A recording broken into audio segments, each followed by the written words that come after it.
this was an interview that I could not pass up.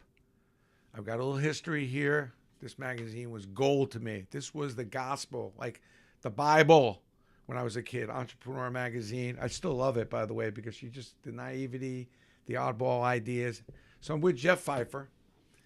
Jason Pfeiffer. Oh, Jason Pfeiffer. Sorry, Jason Pfeiffer. Sorry, Jason. That's all right. You know, can I just say, though? Yeah, go ahead.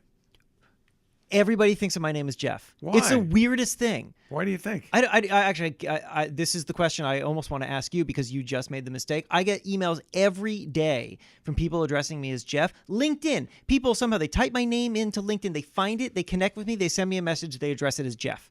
So I can't figure it out. If you do address him as Jeff, just make sure you put an LOL next to it. Don't go there. But anyway, that's funny. I don't know what brought me to Jeff. Maybe you just look like a Jeff. I don't know. It's so weird. You look a little like a Jeff. I asked one I responded to one person who emailed me addressing me as Jeff, and I asked why she called me Jeff.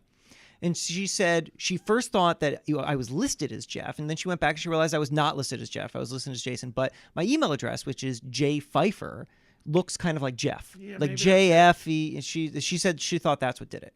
Anyway, you guys published my first book, The Business Playbook. And, they used to have these kits that came out, and it show all these little startup businesses for $19.99. You get a loose leaf and a kit. And this was like gold. We'd be ordering all these and open up a Photoshop or instant printing, all the cool ideas of like 30 years, 40 years ago that we would feast on. I was such a serial entrepreneur. You didn't really know where else to go but to this mag. Mm-hmm. And I guess my first thing I want to we're just talking is how many ideas do you see? Are you out in front of it? And where is the entrepreneurism coming from? Young, old? Oh, yeah. Everywhere? Well, it's certainly coming from, they're coming from everywhere, right? And the ideas are nonstop, which is really exciting and amazing to see so many people. Like every day, all day? Or what, that I'm hearing from people with new ideas? Oh, yeah, sure. By the end of our conversation, I'm going to check my email. I'll have like 20 or 30 people who have emailed me about their thing. Like it's nonstop. Cool. It's crazy. And I feel bad because I can't possibly respond to everyone, and a lot of people will reach out to me asking for specific advice, and I often just have to tell them, like, I'm sorry, I don't have the time to counsel individual entrepreneurs, though as much as I wish as I would. But here's my theory, because when people say, well, what's the, where's the energy in entrepreneurism right now? And I honestly, the punt on this is that the energy is everywhere, but I think that in 2008, when we had a major recession, that it taught people you can't rely on some big corporation to take care of you your whole career. You can't rely on one job to be there your entire career. You have to go out and make things happen for yourself. And I think that lesson was learned by people across the entire spectrum. But I think that in particular, young people who were just entering either an age of awareness or were just entering the job market or something and saw their friends have trouble finding jobs, maybe saw their parents get laid off. It absolutely shook them. And I think that it taught them, I got to go out and make this happen for myself. So I see the real energy coming from young people. There are conferences that I go and speak at full of just young people who are all identifying as entrepreneurs in high school. In high school, people are identifying as as entrepreneurs. It's so awesome. And they have great ideas. I've never felt better about our youth. Yeah. The youth are, entrepreneurs are the new celebrity. Mm-hmm. Kids that, the way kids want to maybe one day play in the NBA is kids that they have this entrepreneurial spirit. That's right. And it's not a lazy spirit or a shortcut spirit. It's I want to go leg and tough this out, but can you show me how to do it and can you show me where you failed? First of all, love your mag, love the job you're doing here, and also you do a lot of quirky stories too, which I love. Yeah, I love quirky stories. You don't really know what you're going to get in this mag, which is I think what we're all kind of looking for, really. Because we want to know, the different roads how you get there. Are you feeling that there's too much emphasis these days on the quick app? Or are you feeling that it's but sometimes I feel lately I get a lot of emails now.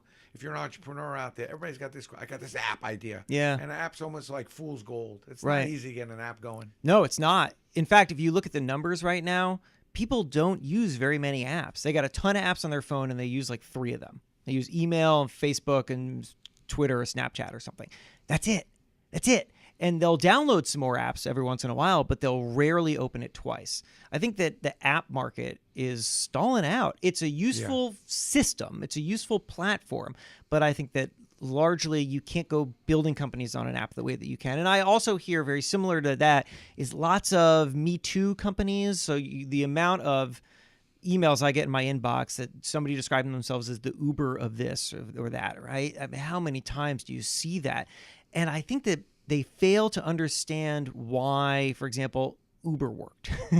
Like, just because you have an app that can summon some tradesperson does not mean that it's going to work as a business.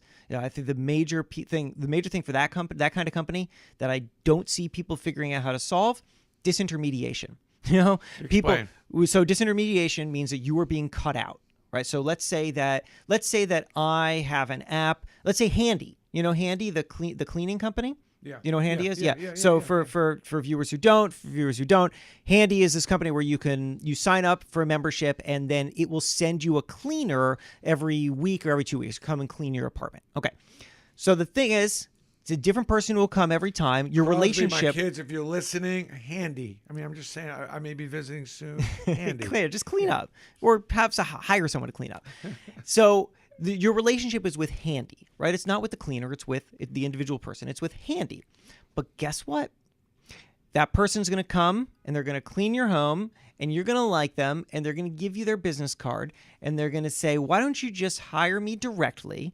I'll cut the price because they're losing some money to Handy to begin with.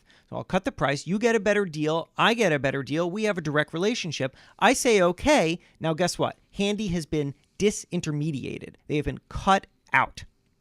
And that is very easy to do when you have a business that creates a one-on-one relationship that you can maintain. You can't maintain that one-on-one relationship with Uber because you don't want the same driver to show up and pick you up. You just want a driver. I need a driver now. If the guy I like is all the way uptown and I'm in Brooklyn, I do not want to wait for that guy. I just want a different guy. Right? That's why Uber is very hard to disintermediate. That's why it works. And I don't think that people understand that. So when they create an Uber for dry cleaners or an Uber for tailors or whatever, you get disintermediated super fast. So the point of all this is that I think that people... even at Steiner, if people wanted the one ball, they wouldn't need me. Yeah. You probably figure out how to get to the athlete, but you got that one ball, then you want the next thing, or you want another player. Right. You don't want the same player 100 times. Yeah, that's right. You have to be able to figure out why you are continually useful. And if you are not useful, you will get cut out because it's a hard world out there and nobody wants to use you just because you're a nice guy. That's true. So I think when people reach out to me and they're telling me about the next app or the next Uber of or whatever, they're all Me Tooing. I often look at this business idea and I think you haven't thought through why the model you're copying works. And because of that, this isn't going to work. I don't always email them that because then I'm a jerk. But I try to be as blunt as I can. And on the new show we're doing on Project X, I try to be as blunt as we can. We have a lot of entrepreneurs come on. We're trying to help them through. Mm-hmm. I feel it's a desperate need. We're talking with Jason Pfeiffer. There you go. Entrepreneur Magazine. And we're going to be taking your questions. So email them in, right? Want to hear from you. Good, bad, idea you have. We'll try to address it. But, I feel like the Shark Tank, I'm curious your feedback on this. Mm-hmm. I feel like the Shark Tank was really great at the beginning, and now it's become a little demoralizing. I get really angry when I see it because they're beating people up too hard, and they're taking some of the naivety away. There's got to be immediate scale on the show. There's got to be immediate business. All this. I mean, if I had all that shit put together, then I don't need to go on the show. If I had a ton of sales, I got a business plan. What do I need you for? And a lot of times the Shark will go, "Why do you need us?" Yeah. Well, because your producers made us do all this. And there's not enough empathy. Those people are very courageous to go and come up. I just can't emphasize enough how courageous it is to even come up with an idea, have the balls to email you or whatever it is, trying to get investors. And I think those guys should be more coaching on the show. Mm-hmm. But it's more reality TV show. Yeah, I mean, you're blaming the game. But I get the game, which is what leads me to my game, which I've done well. I've been very blessed with a lot of people helping me. Yeah. Hoping a guy like you maybe answers my email, and I feel like the Project X show does that. We're not interested in getting in the way of your business. Mm-hmm. I just want to help you with your business, give you some ideas. Right. Maybe I can hook you up with someone and that kind of thing. And I've devoted at this point in my career, I devoted a couple hours. That's Project X. But I guess you probably do that instinctively X amount of hours a week. There's only so many you can answer. There's only so many I can answer, but I do try. I really do try. I feel like I have been given a rare opportunity to be in a position where people turn to me for guidance and where I can create a product that's genuinely useful to people and meaningful to people. And I want to be a steward of that. I feel a responsibility almost to just be a good editor-in-chief, to be approachable. It's so funny. I respond to emails a lot, and people will respond to me saying they never thought I'd write back. You know? Because how many times, I mean, this may not be true for you, but it may be true for you. How many times you reach out and, it's true. You reach out, you just don't think that people are going to write back. I mean, I've reached out. Then who? Yeah, that's right. You're not responding to me, then who are you responding And to? I've had so many people who, early on in my career, who I adored their work, who I truly respected, who I reached out to ask a question or something, and they wrote back. One of the big ones for me was Brian McGrory. He is currently the editor of the Boston Globe, but at the time he was a columnist, and I was new in journalism. I was 22 or something, and I was dreaming of being a newspaper columnist. I didn't know what I wanted to be. And I wrote him, and I asked him how he became a columnist. What was his path? And what advice would he have for me, an aspiring columnist? And the guy wrote me back. Well, what did he say? Well, first, put in a lot of work, right? You don't just get to be a columnist, which is very true. It's the same for entrepreneurs, right? You don't just get to have a success. You have to put in a hell of a lot of work. And what did he do? I don't remember it exactly, but he was the White House correspondent. And I think he might have done some foreign report. He put in a full career of journalism. Hard, often thankless journalism before somebody gave him this beautiful perch as a columnist. So he said, number one, stick to the basics, like stick to it. Go learn, go report, go do your craft the best that you can. And then all at the same time, hone your voice, hone your perspective, and look for those opportunities. And I have digested that as balancing patience with impatience. It's something that I've certainly struggled with throughout my career, which is to say... Most youth do. Yeah. Right? Yeah, absolutely. Which I think most youth, and myself included, were impatient. You want to get to where you want to go as fast as possible. Just get there. I don't care what it takes.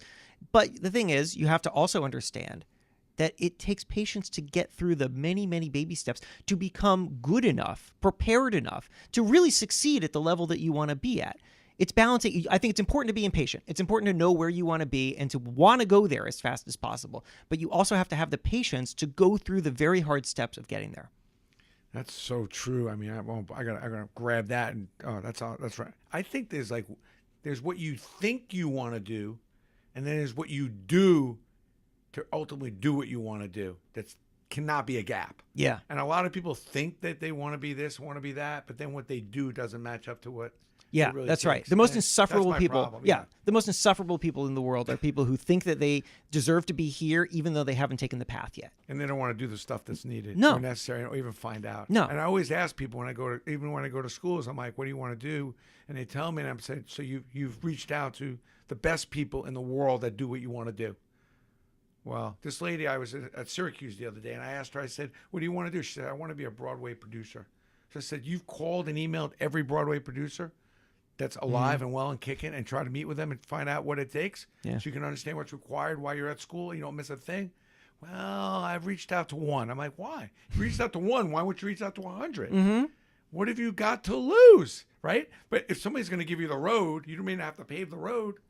They may give you the road, but at least you know. Yeah. I would reach out to every Broadway producer and find out exactly. I was always 5 steps. Trying to meet somebody 5 steps ahead of where I wanted to be, right? And ask them kind of what was required and how they got to where they are. So I kind of at least had an inkling. I have to learn everything on the job. Mm-hmm. It's a thought. If you have a question, we're right here. Jason's right here. Entrepreneur question. Do you do entrepreneur conferences? Yeah, we do. How does that work? So that's something probably a lot of people listening and watching probably want to know. Yeah, well, so they just missed a great one. We were in Burbank, California last Thursday for Entrepreneur Live. We do a big event every November. We actually just this morning had a really great meeting about what we learned and what we want to do next year. So that's the big one. We have a slate that we're developing for 2018 that's not out yet, so I don't have anything to invite folks to right now. But yeah, we are, this is when you're in media right now, you got to be thinking about every possible way to connect with people, and you got to always be looking at ways that people want to connect with you. Because I mean, listen, I wish that everybody who loved Entrepreneur the brand also was picking up Entrepreneur magazine in print, but they're not, because everyone wants different things. Some people want print, some people want digital, some people want podcasts. I host a podcast for Entrepreneur. It's called Problem Solvers, and we What's do that events. About? By the way, the Generation Z Summit for entrepreneurs. Mm-hmm. Familiar with that? No. Over the summer, Dylan, it's a Generation Z. Justin and Dylan? Yeah. Next Gen Summit? Next Gen Summit. Love those guys. Love those guys. I wasn't going to go, went. First of all, that was my real eye-opener that this next generation. Were you at that over the summer? I spoke at that too. I spoke No, we on must have missed each Saturday. other. I must have missed you. Yeah. 600 kids. Oh, my God. Those kids were so smart, and it gave me a real uplift because I was really down on. I've gone to speak to a couple high schools and I've fallen asleep, and that was just not what I'm seeing now when I pop into high school now. Yeah. And those kids were a very good sign of it. This was a beautiful summer day, June day. On a Saturday, they had other things to do. These kids didn't look like they want to leave. No, they didn't. They're so smart. And they're so enthused. Yeah, I'm feeling good about the future. You know what my favorite part of that was? What was it? It was after my talk, I just walked outside and one kid comes up and talks to me, and then another one gets behind him in line. An hour long. People waited in line for an hour to talk to me. And that's not because I'm some fancy special person. 3.5 hours. Is that right? Oh my God. I told my wife I'd be home by 3 hours. Speaking at 1. I got home at 5:30. Yeah. Because they all want that personal connection, because they all have something interesting to say, and they all have a question, and they're smart. They know they want to connect. They want to build that relationship. Just drop a seed. Just drop a seed, and then 2 years later, when you are looking for press for your business or whatever you're reaching out to me or you for, you can reach out and be like, hey, I talked to you at the Next Gen Summit. They're all so smart. It was really awesome to see that enthusiasm. It was uplifting. That's what made me ask about your summits and stuff, because I think there's a real surge of entrepreneurism in that Generation Z area. When I go to colleges, the classrooms are filled. Yeah. My only fear is that is there enough teachers that have experienced entrepreneurism to go teach those classes, not teaching entrepreneurism only out of a book. Mm-hmm. That's scary to me. But right. But you talked to a lot of entrepreneurs, and they didn't learn it. They didn't learn it in a classroom. They learned it from their peers. They learned it from experience. I mean, there's nothing. You should go learn every possible way you can, including in a classroom. But there's nothing better than learning in the real world. I agree. Now, are you an entrepreneur at heart? Is this something that just running this magazine? Yeah. You have to stay entrepreneurial every day. What do you think some of the keys are? Oh yeah. I mean, I personally, things I do in addition to running this magazine: host 2 podcasts. We were going to talk about the first. Yeah, we're going to talk about the but here, I'll just rattle the thing off so you know. I want to go over that podcast idea. Totally. I love it so much. I love doing podcasts. So, host 2 podcasts. Just sold a novel with my wife. It's called Mr. Nice Guy. It'll be out next fall. Hold on, Mr. Nice Guy with you. With my wife. With your wife. With my wife. You're still married and getting along. Yeah. How you like that? So that worked out well. It worked out well. We did it. And is that about your view, her view, or both of your views? It's about both of our views. It's about this is going to take a hard turn. What's that? Who's the book for? Who'd you write that book for? The book is it's a mass market commercial fiction book. So we think that the audience will probably be mostly 20 and 30 something women, but I think that it will be enjoyed by all. Ready for the premise? I'm telling you, we're about to steer hard with the steering wheel and go off the road of entrepreneurship. So it is about 2 people who are put together to write a column in a magazine in which each week they sleep together and then critically review each other's performance in the magazine. And then, of course, things get very acrimonious. Wow. Can you believe that? And a husband and wife couple wrote that. Wow. And so I'm sure that some of this is true, or is this... Yeah. I mean, not the individual critiques, but the let's just be clear. But you had to get some feedback from some different people to get all those different critiques, right? Yeah, well, we looked into our experiences a lot. It's also about, I mean, the book is about it's about finding your way. It's about balancing ambition with reality and moving to New York and trying to chase a crazy dream and what you're willing to give up for that dream. Expectation control. Yeah, it's all That's very kind of in random. there. I gotta be honest with you. It's very That's random. not what I was thinking you were gonna hit me with. I told you. I told you we were going to go. I told you but we were going to go far off. That's cool. It was an idea I had in my 20s, and my wife is a novelist, and so when Okay. she She finished helped her you. last novel, she was looking for a new project, and she said, "What do you think I should do?" And I was like, "Why don't you write my book, the one that I've had this great idea for that I will never do myself because I don't know how to write fiction?" She said, "Why don't we do it? Why don't we do it together?" So we plotted the book out together.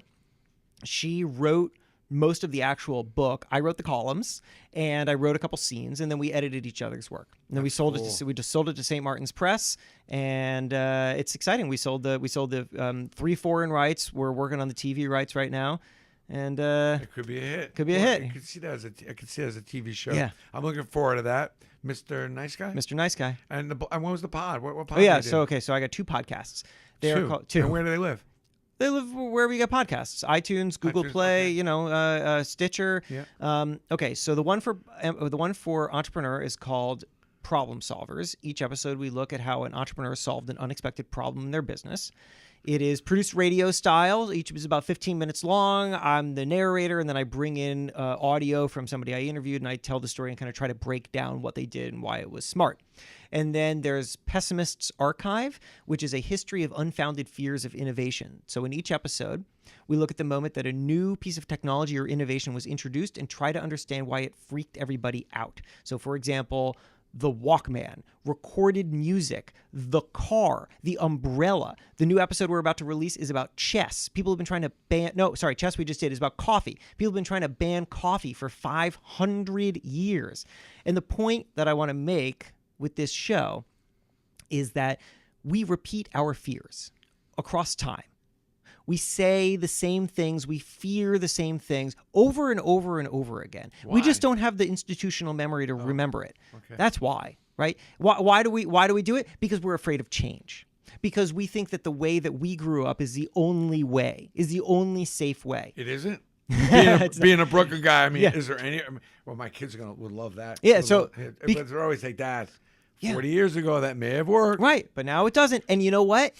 We're still okay. We're still okay. I say people still. I don't understand why people are watching the 11 o'clock news. I mean, There are still a lot of people watching the 11 o'clock news. I don't understand why people do that. I don't understand why people watch morning shows. I don't understand why people do a lot of things, but they do. But you know what? When they're gone, when all those things are gone, it's going to be okay. And when they're replaced with something else, it's going to be okay. We are change. We change. Every generation has totally new things, and it doesn't mean that the next generation is dumber or lazier or whatever stupid things people say about millennials. It's all basically the same. What's your take on millennials? Now, we're moving Generation Z. We've already Yeah. agreed that we love where teenagers' heads are at 15 to 20, but where are the millennials at? Is it overrated? What's your take? I despise when people talk about millennials as if they're some foreign species. I think that millennials are the only difference between millennials and every prior generation at that same age is that millennials grew up with technology that stores and distributes their mistakes, which is very unfortunate for them. I am really grateful that my mistakes are not stored and distributed on the internet. Here. I mean, God help me, man. If Yeah. I had everything I did when I was younger, Uh-huh. oh my goodness. Could you imagine if that was Yeah. just all sitting there on Facebook? I'm so fortunate that it wasn't.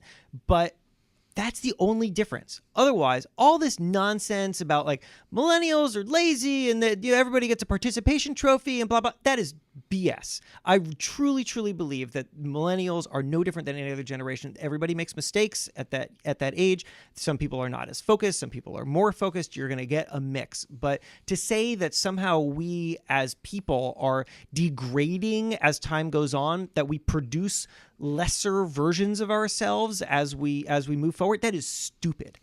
To me, I think the only thing that happened is the millennials at that age went into the job market. The market was extremely tight. Mm-hmm. Companies got completely competitive and did whatever they could by throwing titles around, letting you bring your dog to work.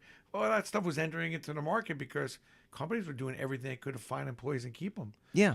To me, I had lazy, no good friends 40 years ago that I knew weren't going anywhere. Right. That all wanted everything for nothing. I think the job market's relatively the same. I think for the most part, you've got some great, some good, some bad, some lazy, whatever it is. I do think there's something special going on with these teenagers now. I haven't seen this kind of grind and grit with this younger generation. It's a little different. Mm-hmm. I could be wrong. Maybe it's just the same, and I just got a breath of some of it. But maybe they saw the fear of the 2008. They were alive still for the 911 thing, and that kind of scared them a little bit. So there's a little more of a reality push because I haven't seen younger kids get that serious as much as the young kids are that way now. Yeah, well, I think that we're all products of the age that we come up in, and that doesn't mean, and when that doesn't conflict with what I said before, because I think that we're all, no matter what age we come up in, we're ambitious and we're scrappy and we're resourceful and we use and understand what's around us. And I think the young generation now understands the enormity of the tools that they have access to. You can start a business on Instagram, just like that. I've never seen more kids that are in business for themselves they're not even 15. It's amazing, isn't it? Insane. Yeah. And I like it. Uh-huh. Matter of fact, I love it. Yeah. I love when 15-year-olds are texting me and emailing me like, what? I hope it's not. I said, problem. Get on the phone. Let's go. Yeah. You know what's really funny? It. Yesterday, talking to Jason Pfeiffer, by the way. Editor-in-chief. Entrepreneur Magazine. Lots of entrepreneur questions. If you got them, please email them. Yeah. Message in. We're going to take some questions right now in about a minute or two. Okay. It's funny. Because young people have access to these great tools and they build really smart things, boy, they gain a level of power, and the power balance is like it balances out really funny. So here's something that I was thinking of yesterday. I'm always thinking about how to market my book. We're a year out. I am planning the marketing for my book now. And so I'm looking at all these Instagram influencers who focus on books, and we found one called Blue Eyed Biblio. Has a huge following on Instagram, and her website is very sharp. And I thought, I'd really like to reach out to her. Okay, so I go to her site, and she's got this long list of who can and can't contact her. Like if you're just reaching out for a comment, please don't email me. If you're reaching out for a book review, email me, but I probably won't get back to you. On and on. So I decided to take a shot. I'll email her. So I emailed her. I haven't heard back yet. So now just think of it. The editor-in-chief of Entrepreneur Magazine has reached out hoping for the attention of, I don't know how old she is, 19 something. She may or may not get back to me. I don't know. That's insane. It's insane. Right? Now we got to press her. What was that again? It's Blue Eyed Biblio. Her name is Emily. Emily, reach out to me. Emily, come on. Emily, do not big time this man. It's not right. Okay, do not big time this man. But I'll help you with your book. I'm buying your book right out of the gate. I appreciate that. I always say when I'm promoting my book, I tell people don't buy one. Buy three. Yeah. One for you, for a friend, and it's someone you know needs this That's book. good thinking. Yeah, never ask somebody to buy a book. Always buy three. And then, by the way, if you buy 100, I'll actually come and talk to your group, and we can talk about the book and break it down for you. 100 would be okay. 100 sounds okay. Yeah. Especially now, the book business is crazy. What do you see now? Is there a trend of anything new that you can share with ideas that are coming by your way? Any new food ideas? I've never seen more food. I mean, it's a pretty creative time for food. Yeah, it is. I think that what I see in food is customization, because supply chains can be manufactured in such a way that you can create wonderfully customized foods for a huge audience. I actually, a guy, very smart guy I know, named Ankur Jain, his girlfriend Lisa just launched Little Spoon. I think today. It's a so here's your plug for launch today. I just had lunch with him yesterday, so we were talking about it. So Little Spoon is, and forgive me, Lisa, for not getting this entirely right, but basically it understands, you fill in all this information so it understands what your child's nutritional needs are, and then it creates customized shipments of food. Baby food? Baby food for your child, and then it mails it cool. to you. So that means that she can have nationwide. And this, I asked him, I was like, what market is this launching in tomorrow? He's like, nationwide. It's launching nationwide. So that means you follow, like, just imagine how complicated that is. That means that nationwide, people can be presenting completely different needs to this company, and this company can react and send out individualized shipments of food all across America. That's amazing. That requires great technology and a great supply chain. And that's made possible by wonderful new tools like that are cheaper than ever to be able to create. And once you're able to harness technology and supply chains like that, That's unbelievable. you can do all sorts of stuff, right? So I mean, that's where I think you're seeing things like Blue Apron and Hello Fresh and all these things where they're offering tons and tons of options across a very wide range. You're able to customize food to people. I think customization is huge across the board, but in food, no more impressive because your product goes stale real fast. Are we done with the? I mean, iPhone's just insane when you think about it. But is anything else electronically that's come across your desk that kind of wows you a little bit, or we kind of hit the limit on that? And oh, we'll never hit the limit. I'm never gonna hit the limit. I mean, true. I think here's the thing that I keep getting pinged about: AR, and I've yet to see something in augmented reality that has I keep seeing that stopped too, but me. Supposedly they're getting there. Supposedly they're getting there. Right now, it's just kind of goofy, I mean, it's like fun for a second. The NBA released. Did you see that? The NBA released a augmented reality game where wherever you are, you can hold it up and it'll overlay a like a half or a little bit of a court with with a basket, and then you do free throws. So I did it in the office. I stood out there and I did free throws. It's fun, but I mean, how many times am I going to do that? The answer is one, and then I deleted the app. Like right now, I feel like augmented reality and virtual reality, they're gimmicks, and I can't see what the practical application is, but that's not to say that it's not there. I just don't think people have cracked the code yet. I need the Star Trek app that zaps me here and now, like, it's not being back in New Rochelle in like, a matter of seconds. Yeah, wouldn't that be nice? Pops, I mean, yeah. They've the transporter. That's what you're saying. The transporter. Yeah. Well, they've been able to transport. I think was it an Electron? They're working on it. They're working on it, but we're not quite at full body yet. Ben, we have any questions? We can rifle through some real quick. Yeah, this one's from Alex. What's the best career advice either of you guys have received? Make a to-do list and be a follow-upper is one that's so important for younger people. Like, do not be one of those people that forget. Don't be a person who forgot to get back. Whether it's good for you, bad for you, pain in the neck, be a person that follows up on everything you possibly can. People appreciate that. Yeah. Here's mine. I'm gonna do it direct to camera because I think it's important. When I was a young journalist, I was afraid to ask basic questions to the people that I was interviewing. I would sit down with the mayor of a local town or community college president or whatever, and they would say something and I didn't understand it, and I was very afraid to reveal to them that I didn't understand it. So I would jot it down, and then I would go back and I would Google it, and I would understand what they were saying. And then one day, an older reporter said to me this. He said, "Don't be afraid to ask simple questions because somebody would rather you understand them than you get it wrong." And I have found not only is that true with people that I've interviewed, so it's true inside journalism, but it's true everywhere. People do not look down upon you for not knowing something. And in fact, they want to help you. They respect it. They respect it. They respect that you're willing to ask them, and that you're interested. That's right, that you're interested. People love when someone else is interested in something that they know. They love it. And if you can go up and show that interest, that genuine interest, so much so that you're asking basic questions. Wait, what did you just say? Can you explain that a little bit more? They love it. And I think I think it's good for them. And it's also good for you because industries need outsiders. They need someone to come in and look at something with fresh eyes and say, "Oh, I have a good idea." And you cannot do that unless you understand the basics of what you're going to.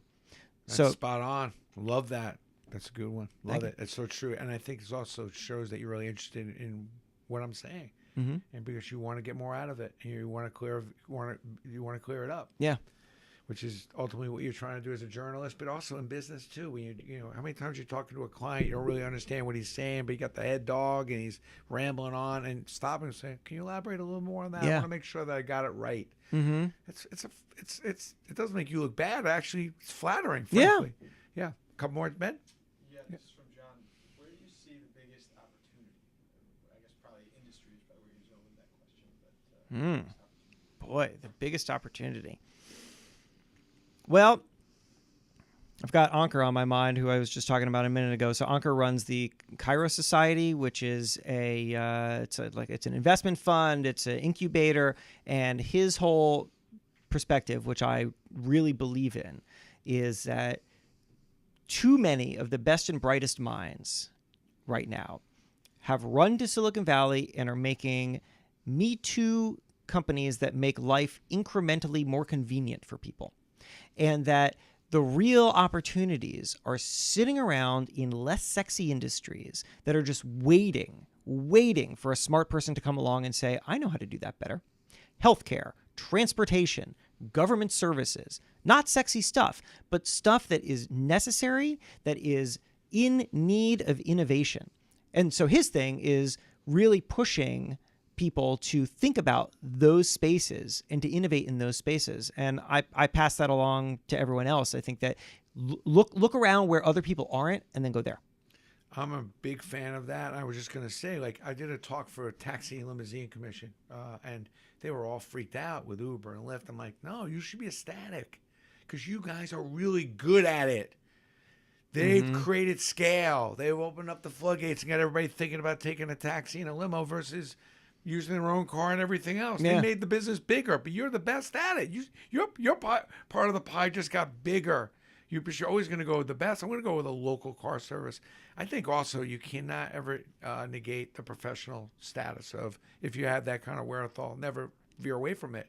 It's flattering to go invent something and do something, but you can be very entrepreneurial as an accountant. I think there's a tremendous shortage of accountants because you still got to always keep score. And it's really important if you're an entrepreneur out there, if you don't have that ability, to make sure you partner up with somebody that does. Because don't ever discount the CFO or the accounting part of your business.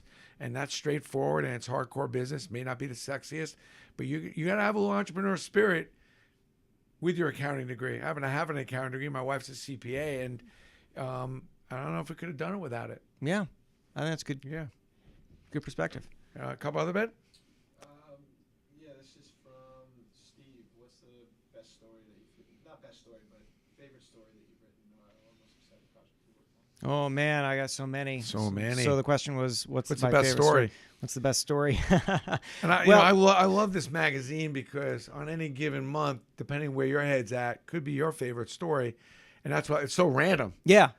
Yeah, well, a good magazine, I think, should be a mix of expected and surprises. You should know why you're coming to this magazine. I'm coming for inspiration and advice, and I know that's always going to be there. But then those surprises that keep you coming back, because you don't pick this up every month if you exactly know what's going to be in there. Why would you do that? Are surprises in this mag particular? Anything? Any What's that? surprises in the last couple editions? Yeah. So let me talk about this because this Yeah. is what's out on stands right now. So this is our 50 most daring entrepreneurs issue. This is the very first time that we did this.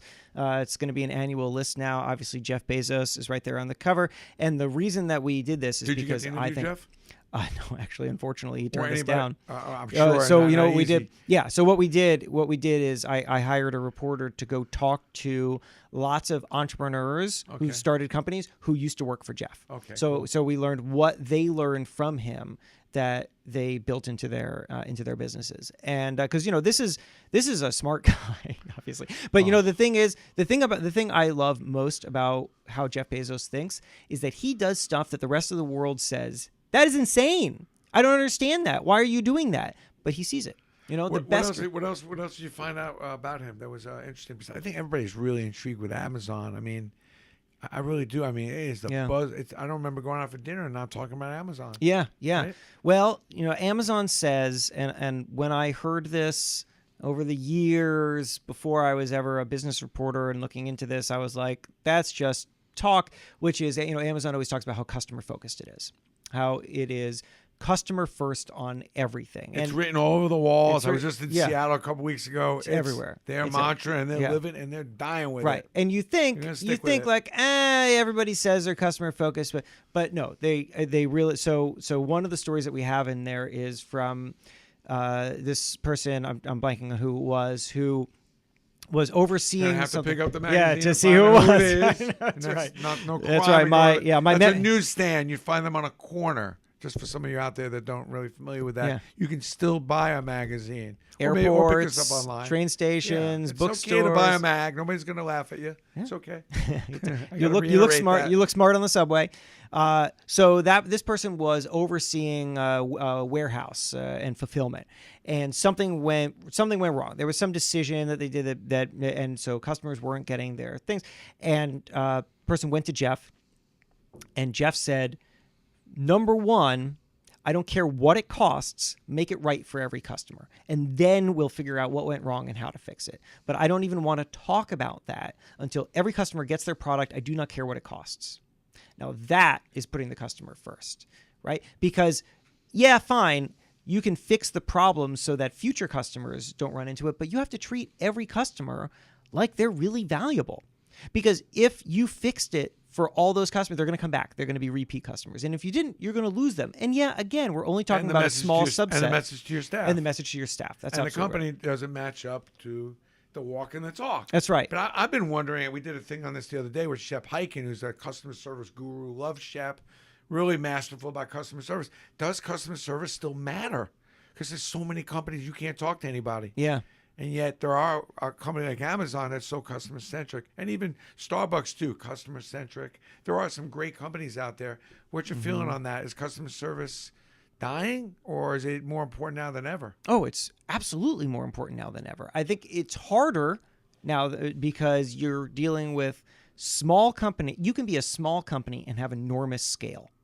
You can be a tiny company and reach tons and tons of people, especially if you're an internet-based company. So now you got lots of people, and they're paying you money, and if something goes wrong, they want to talk to someone, and they are angry if they can't. I mean, how angry? I wish I could call someone at Google up when I have a problem. I can't. I wish I really could. I can't figure it out. Google inbox for Google right now keeps displaying the wrong time. I cannot figure out how to get it right, and there's nobody at Google I can call, and that makes me feel bad about Google. And I want to feel good about Google. But companies, so I think that it's extremely important, especially as you're scaling, to be connectable so that you can not just be the company, but you can be the personal connection.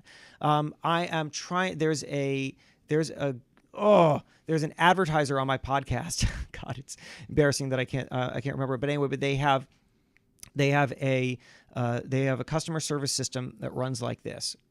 Somebody calls, and after 4 rings, nobody in the customer service department picks up. Tells you when it's going to call you back? No, every phone in the company rings.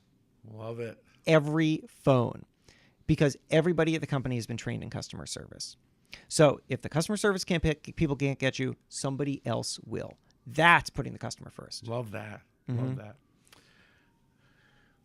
You have a meeting soon. So. You got a meeting. That's what somebody's messaging you, that I have a meeting? I could see the guy who I'm meeting with doing that. I could really see that. Now I'm going to go meet with Sports Water, which is a new company we're working with that is going to take over the world of water through the brand of Power of Sports. Awesome. So you get Yankee water. Why buy Poland Springs when you get Yankee water? You know, why buy Nick or Miami Heat water when you can get Miami Heat water instead of Poland Springs water? I mean, that's kind of That's smart. the mantra of it all. That's really And, smart. you know, the branding and licensing is such a big deal. Yeah. We'll take one more. Yeah, take one more. So, with the way that the media landscape has changed and you work for a magazine, what are some of the challenges that you face on a daily basis? That's a big, good question. A lot of people scratching their head and losing their jobs. Yeah. There's a lot of them. So what are the changes? Conferences? The changes are well, right. So there's new products is one of the solutions, right? You constantly create new products, conferences, podcasts, video series. We've talked about all sorts of other really super interesting things, whiskey clubs, like anything, because I think there are lots of different ways that people want to connect with the brand outside of the kind of legacy system. But you also want to make sure that the thing that people know and love and that's exists. still a core part of your business is still really important. So let me tell you something about this magazine that Tell me something about this magazine, Entrepreneur Magazine, because I'm living with this magazine for over 45 years. Yeah. I'm getting this magazine probably when I'm about 12. Yeah, it's amazing. I love it. I hear a lot of those stories too, which is very cool. So here's the thing about this magazine. You are sitting with 1/3 of the editors on staff. Can you believe that? We have three editors. Do you outsource or? We outsource the writing. There's a lot of freelance writing. That's a lot of work. So, it's a lot of work. but I've worked at much larger brands, Men's Health, Maxim. Fast Company I was at, which is larger in staff than here. And I came from an environment in which it was expected that you would have tons of people on staff, tons of editors. There are magazines, just imagine this. There are magazines where one person's job there is to edit one feature story a month. That's it. They just work on that story the whole month. Can you believe that? That's an old model of thinking. That's an old model where you had tons of money to throw around and everything was living in excess. And, that kind of mentality is still very prevalent in monthly magazines where people sit around and they think and they overthink and they have a bazillion meetings and it takes forever to make a decision. And you can make a great magazine without any of that crap. You get 3 really talented editors. You get one amazing creative director who we have, Paul, who designs the entire magazine. And you can do something really great on a small budget. And I think that a lot of startups will discover this as well, where they hire, and then they realize they don't need all these people. And it's a bitch backtracking. Yeah, it's a bitch backtracking. And I'm fortunate that I wasn't here for the backtracking. When I took this magazine over, it was already pretty much cut down to where it is. I changed who was doing what. I brought in a team, but I didn't grow the size of it. Yeah. And we put out what I think is a really good magazine with what looks like and feels like a skeleton crew. And you know what it forces us to do? Move fast. Make fast decisions. Just do it. Instead of sitting around and thinking, I don't know. That's what we were talking about the other day. You have a do tank here, not a think tank. Yeah, that's right. We have a do tank. I love that. Your company ends up just being a think tank, and you don't do anything. Right. This is becoming a do tank. Right. So part of the answer is you remake a print magazine for today's economy, and that means making a great magazine. But you know what? Unfortunately, without all the excesses, the days of bar carts and magazines, we just don't have those anymore. I think talent acquisition is critical, and I always tell young entrepreneurs, like, it's not the quantity. You find quality people that you trust and like that want to work the same way you want to work. And it's okay if you only have a few employees. As long as they're great and they understand the mission. Yeah, I wish I would have learned that and got more committed to that earlier on in my career with Steiner. I think I made a lot of employee talent mistakes in hiring, not firing, not keeping, not figuring out how to keep. And that's a formula that could really set you back quickly. Not initially, but after you kind of get going a little bit, you realize you're only nervous. There's no such thing as a nervous manager. It's employees nervous employees that get nervous managers. You have great employees. You don't see that many nervous managers. Yeah. Joe Torre looked awfully cool, and they want to know how he kept so cool all those World Series. Look at that. Look at Don Zimmer next to him. Willie Randolph at third. Roy White at first. He had great staff, good players. Yeah, I'd sit there like this. Why wouldn't you? And it's to his credit. Good for him. Anyway, it's been great. One more time, your pod. So Jason. So my name is Jason Pfeiffer, editor-in-chief of Entrepreneur Magazine. I gotta go, Tony. I haven't listened to the pod. That's okay. I gotta go there. But, let me tell you the things. Yep. So podcast, Problem Solvers. That's the Entrepreneur podcast every week. Every Monday, an entrepreneur solving an unexpected problem in their business. Also, if just for fun, Pessimist Archive, which is my other podcast about history of unfounded fears of innovation. The book is called Mr. Nice Guy. It's a full year away. I wish you could pre-order it. We're not even there yet. And then the other thing is on Twitter or Instagram at Hey Pfeiffer, which is HEY, F as in Frank, EI, F as in Frank, ER. Reach out. We'll convert this conversation into a pod. We'll have all this information on there. And by the way, pick up the magazine. This is a good stuff. Even if you have it all figured out, this is going to get you thinking. That's right. Nobody is ever not in need of inspiration. Well, keep up the good work. Keep this magazine going, my friend. Thanks a lot, man. I appreciate it. Hey, we'll see you soon. I know I told you I was going to see you later, but I lied. I will see you on Monday. We have a phenomenal. And by the way, if you're a tequila fan, I'm going to bring you some really, really sexy tequila next week. Somebody who invented a really cool, spicy tequila next week, along with some other guests. Have a great weekend. Enjoy yourself. Jason, thank you, my friend. Hey, thank you.